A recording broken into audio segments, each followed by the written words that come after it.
Yeah, Anthony, the difference that an hour makes, or 2 hours maybe, I mean, I wish I had a time lapse to show you guys. We've only been parked here at the park for maybe 20 minutes, and when we pulled in, the only space available was the one furthest from the water, but now you can see pretty much all the parking spaces have cleared out. The Ribault River getting back into the river, working its way back. Not a lot pushing up here into the parking lot at this point, which is great news, of course, for the folks who live along Ken Knight Drive. I was going to show you guys here, taking a look here at the street. When we pulled up around 1 to relieve the morning crew that was out here, this was all underwater. And you can see the amount of debris out there right now, the trash cans that have tipped over, but generally that water has moved out very quickly, especially in the last hour or two, has really receded back, so now cars are able to navigate around a little bit more. Folks are able to come out and kind of assess the damage. Not seeing a ton of damage to any homes at this point. You know, debris in the road, things from trees as well.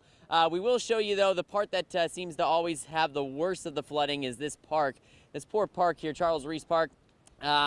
It's got that playground set still underwater, although even just in the past 20 minutes or so, that sidewalk was completely covered all the way up to where I'm standing right now, and it has receded so quickly. So that's great news as we start to see it coming down. I will mention, though, as we were trying to get an idea of what was going on around here, there was a palm tree near me and a palm frond. Let's see if we can show it here.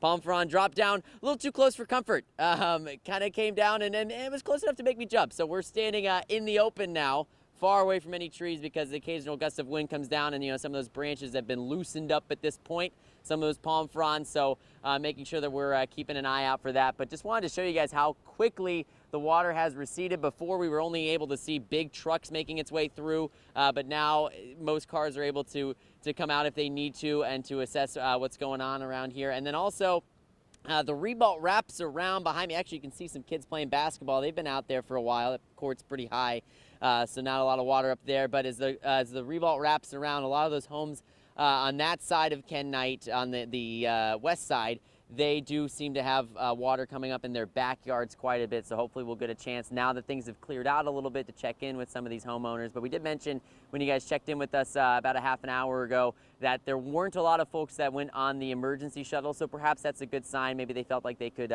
hunker down through this and the flooding that did come up here, but only for a little while, as it's so much of it is receded out at this point. And pretty soon, hopefully even the playground will be available, or the water will have worked its way out of there as well. So we'll give you one last look before we wrap up here at that Ribault River, and just see, even, you know, it's even gone down a little bit since we first started doing this live hit. It's amazing how fast it's working its way out of here and back out there to where you can almost get back onto that fishing dock there. So hopefully as we get, you know, to the next high tide, it won't come up nearly as far as it did, but not the same amount of flooding conditions that we've seen here in the past, and certainly for not as long. So that's the great news for folks here along Ken Knight Drive. On the north side, Zach Wilcox, First Coast News, on your side.